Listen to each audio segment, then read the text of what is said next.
Assalamualaikum ya akhi ya ukhti. Assalamualaikum ya akhi ya ukhti. Assalamualaikum warahmatullahi wabarakatuh. Anak-anak yang soleh dan solehah, alhamdulillah kita kembali dapat melanjutkan pembelajaran kita pada materi terakhir di mata pelajaran akidah akhlak. Materi kita pada hari ini adalah akhlak tercela, kufur nikmat. Allah Subhanahu wa ta'ala memberikan nikmat kepada semua hambanya. Nikmat yang telah Allah Subhanahu wa ta'ala berikan harus kita syukuri. Apabila kita tidak bersyukur, termasuk ke dalam kufur nikmat. Selain itu, sesama manusia harus saling tolong-menolong.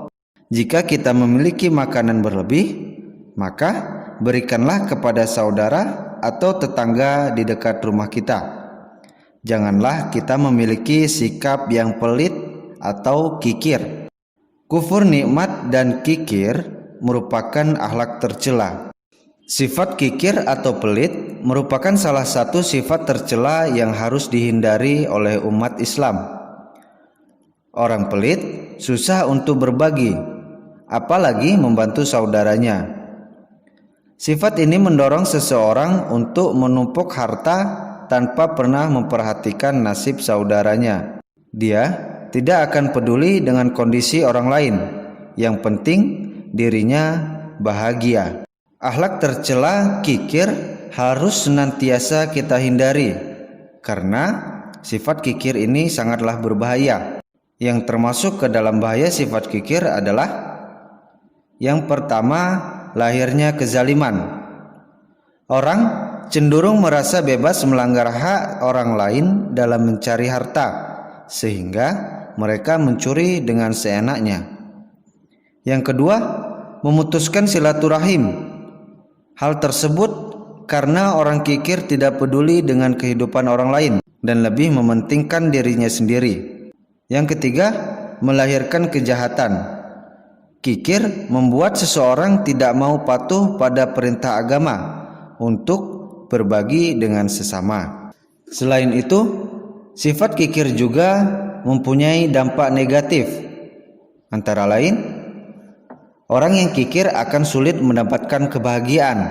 Kemudian, orang yang kikir juga akan dipandang rendah di hadapan orang lain. Lalu, orang yang kikir juga akan tersiksa jiwanya karena selalu memikirkan bagaimana cara agar hartanya terus bertambah. Selanjutnya, harta milik orang yang kikir tidak bermanfaat sekali di hadapan Allah Subhanahu wa ta'ala, melainkan hanya akan mendatangkan kerugian bagi dirinya. Memiliki sifat kikir akan merugikan diri sendiri dan juga orang lain. Kita diharuskan untuk menghindari sifat kikir dengan cara yang pertama adalah senantiasa mendekatkan diri kepada Allah Subhanahu wa ta'ala. Kemudian yang kedua, memohon ampunan dan perlindungan dari nafsu dunia. Selanjutnya, memohon agar dijauhkan dari kekikiran, lalu bersikap sabar dan sederhana. Yang kelima, selalu bersyukur. Selanjutnya, harus selalu ingat bahwa kehidupan di dunia ini hanya sementara. Kemudian, harta kekayaan tidak akan dibawa mati. Dan yang terakhir, meyakinkan diri bahwa Allah Subhanahu wa ta'ala tidak akan menjadikan mereka yang suka memberi menjadi miskin, melainkan akan diganti dengan rezeki yang berlipat ganda. Lalu selanjutnya, kufur nikmat. Kufur nikmat adalah lawan dari syukur nikmat. Maksud dari kufur nikmat ini adalah mengingkari kenikmatan yang diberikan Allah Subhanahu wa ta'ala, tidak bersyukur baik lisan dan perbuatan atas nikmat yang ada dan sebagainya. Termasuk pula kufur nikmat bagi mereka yang mendapatkan banyak kenikmatan berupa harta, namun justru membelanjakannya pada hal-hal yang sia-sia. Kufur nikmat ini adalah perilaku tercela. Di masa lalu banyak kaum yang diazab oleh Allah Subhanahu wa ta'ala dikarenakan mereka kufur terhadap nikmat yang telah diberikan oleh Allah Subhanahu wa taala. Dampak negatif dari kufur nikmat adalah yang pertama, nikmatnya tidak akan ditambah atau bahkan dicabut oleh Allah Subhanahu wa taala. Selanjutnya, mendapatkan dosa atau bahkan laknat dari Allah Subhanahu wa taala. Yang ketiga, hidupnya tidak akan tenang karena selalu merasa kekurangan. Yang keempat, nikmat yang dimiliki tidak akan pernah berkah. Dan yang terakhir, cenderung mudah iri dan dengki atas kenikmatan milik orang lain.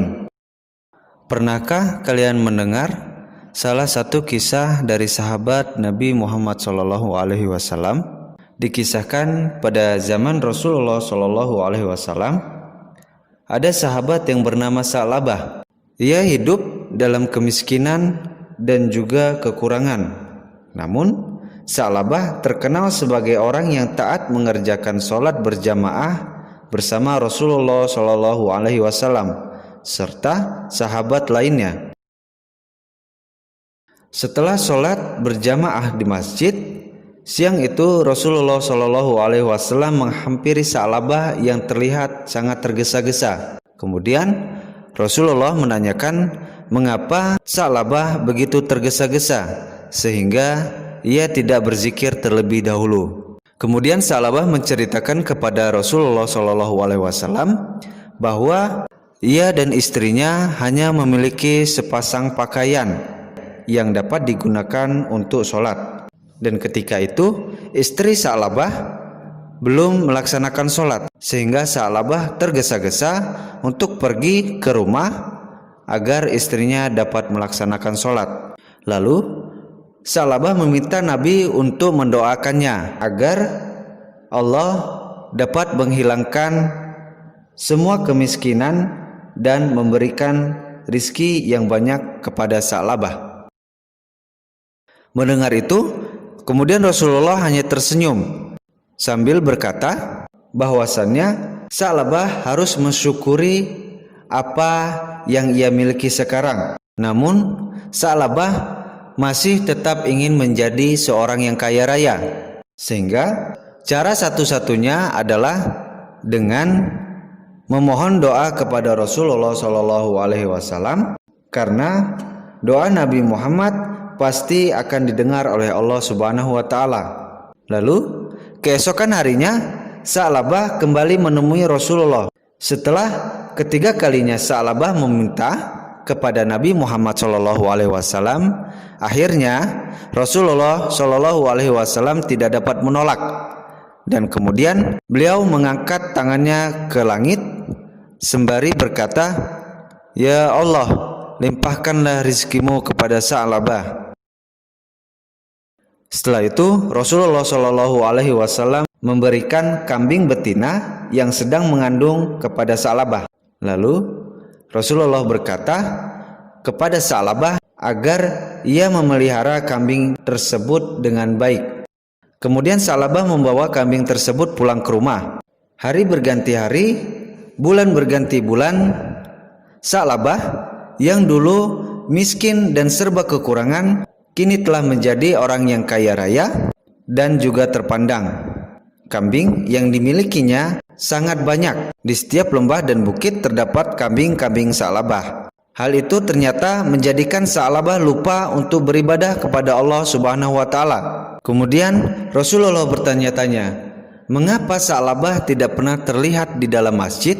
Kemudian ada seorang sahabat yang menjawab bahwasannya Sa'labah sudah menjadi orang yang kaya raya. Kemudian Rasulullah berkata, mengapa Sa'labah tidak pernah menyerahkan sedekahnya? Setelah Allah menurunkan ayat tentang kewajiban zakat, seluruh umat Islam di Madinah tak terkecuali Sa'labah berkewajiban membayar zakat. Dua utusan Rasulullah SAW menemui Sa'labah dan membacakan ayat tentang zakat. Setelah dihitung dari seluruh harta kekayaannya, ternyata memang banyak harta Sa'labah yang harus diserahkan sebagai zakat. Mendengar itu, kemudian muka Sa'labah berubah menjadi merah dan ia pun marah. Sa'labah menyuruh dua utusan Rasulullah Shallallahu Alaihi Wasallam itu untuk pulang dan ia tidak akan mau menyerahkan zakatnya. Setelah kedua utusan Rasulullah itu kembali dan menghadap Rasulullah dan menceritakan semua perbuatan Sa'labah, beliau bersedih telah kehilangan seorang sahabat yang dahulu tekun beribadah ketika miskin. Akan tetapi semua berubah setelah ia menjadi orang yang kaya raya. Allah Subhanahu wa taala menurunkan ayat ke-75 dalam surat At-Taubah. Salah seorang kerabat Sa'labah mengatakan kepada Sa'labah bahwa ia akan celaka karena Allah telah menurunkan ayat karena perbuatannya. Kemudian Sa'labah pun termenung. Ia pun sadar bahwa nafsu telah menguasai dirinya. Kini ia bergegas menghadap Rasulullah SAW dengan membawa zakat dari seluruh hartanya. Namun Rasulullah mengatakan bahwa karena kedurhakaan Sa'labah, Allah telah melarang Nabi Muhammad SAW untuk menerima zakatnya. Kemudian Sa'labah kembali ke rumahnya. Hari-hari dalam hidupnya hanya dipenuhi dengan rasa penyesalan. Sampai suatu ketika terdengar kabar bahwa Rasulullah SAW telah wafat. Maka ia pun makin bersedih dikarenakan zakatnya tidak diterima oleh Rasulullah SAW. Kemudian zakatnya pun ditolak oleh Khalifah Abu Bakar As-Siddiq, Umar bin Khattab, dan Utsman bin Affan. Para khalifah tersebut tidak mau menerima zakat Sa'labah dikarenakan Rasulullah SAW juga tidak mau menerima zakatnya. Demikian sampai Sa'labah meninggal dan seluruh hewan peliharaannya pun juga ikut mati. Itulah tadi kisah dari seorang Sa'labah, sahabat Rasulullah SAW yang kufur nikmat.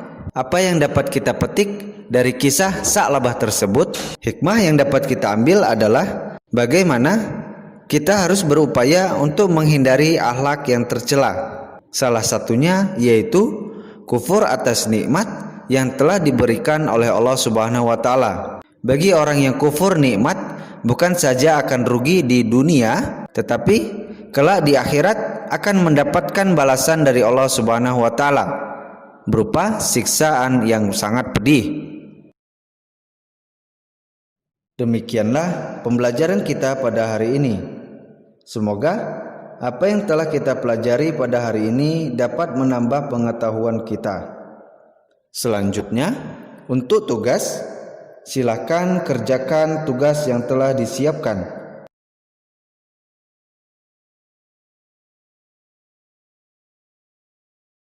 Sebelum kita tutup, marilah bersama kita membaca lafaz hamdalah. Alhamdulillahirabbil alamin. Akhirul kalam. Wassalamualaikum warahmatullahi wabarakatuh.